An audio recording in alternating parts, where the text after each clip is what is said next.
अमेरिकी राष्ट्रपति Donald Trump की टैरिफ वॉर और अमेरिका फर्स्ट नीति के बीच रूस के राष्ट्रपति व्लादिमीर पुतिन ने चीन से दुनिया को एक बड़ा संदेश दिया। चीन की 4 दिन की यात्रा पूरी करने के बाद प्रेस कॉन्फ्रेंस में पुतिन ने कहा कि अब वक्त आ गया है कि जब राजनीति और सुरक्षा पर किसी एक देश का दबदबा खत्म होना चाहिए। उन्होंने बहुध्रुवीय वैश्विक व्यवस्था यानी मल्टीपोलर वर्ल्ड ऑर्डर की मांग दोहराई और कहा कि भारत और चीन जैसी बड़ी अर्थव्यवस्थाओं को अब नजरअंदाज नहीं किया जा सकता। राष्ट्रपति पुतिन ने साफ किया कि रूस भी क्रय शक्ति समानता यानी पीपीपी के हिसाब से दुनिया की टॉप 4 यानी टॉप 4 अर्थव्यवस्थाओं में शामिल है।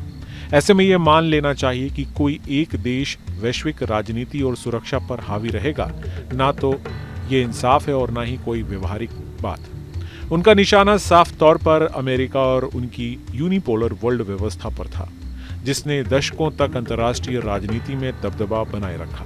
दरअसल शीत युद्ध के बाद से अमेरिका ही अकेला सुपर पावर रहा। यह दौर यूनिपोलर वर्ल्ड ऑर्डर का था। चीन आज अमेरिका की बराबरी करने वाली अर्थव्यवस्था और तकनीकी शक्ति बन चुका है। भारत दुनिया की सबसे तेजी से बढ़ती बड़ी अर्थव्यवस्था है, जिसके पश्चिम और रूस चीन दोनों से मजबूत रिश्ते हैं। रूस अपनी सैन्य ताकत और ऊर्जा संसाधनों की वजह से अहम खिलाड़ी है।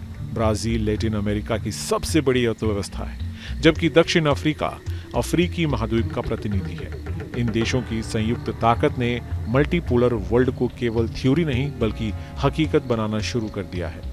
ब्रिक्स और एससीओ जैसे मंच इस बदलाव की मिसाल हैं। ब्रिक्स वैश्विक आबादी और अर्थव्यवस्था का बड़ा हिस्सा अपने पास रखता है। वहीं एससीओ, जिसमें रूस, चीन, भारत, पाकिस्तान और मध्य एशियाई देश शामिल हैं, रक्षा और रणनीतिक स्तर पर अमेरिकी प्रभाव को संतुलित करने की कोशिश कर रहा है। इतना ही नहीं, G20 जैसे बड़े मंचों पर भी अब उभरती अर्थव्यवस्थाएं अमेरिकी और यूरोपीय वर्चस्व को चुनौती देती दिख रही है। इंडोनेशिया, सऊदी अरब और ईरान जैसे देश भी इस सोच का समर्थन करते हैं, क्योंकि वे नहीं चाहते कि वैश्विक नियम केवल पश्चिमी देशों के हित में बने। आसान भाषा में कहें तो मल्टीपोलर वर्ल्ड ऑर्डर का मतलब है अब कोई अकेला बॉस नहीं होगा। कई देशों की ताकत और हित मिलकर दुनिया की राजनीति और सुरक्षा का संतुलन तय करेंगे। ये ना तो पुरानी सोच के ढांचे की नकल है और ना ही किसी नए दबंग ताकत की तैयारी, बल्कि बराबरी और साझेदारी पर आधारित एक नया मॉडल है।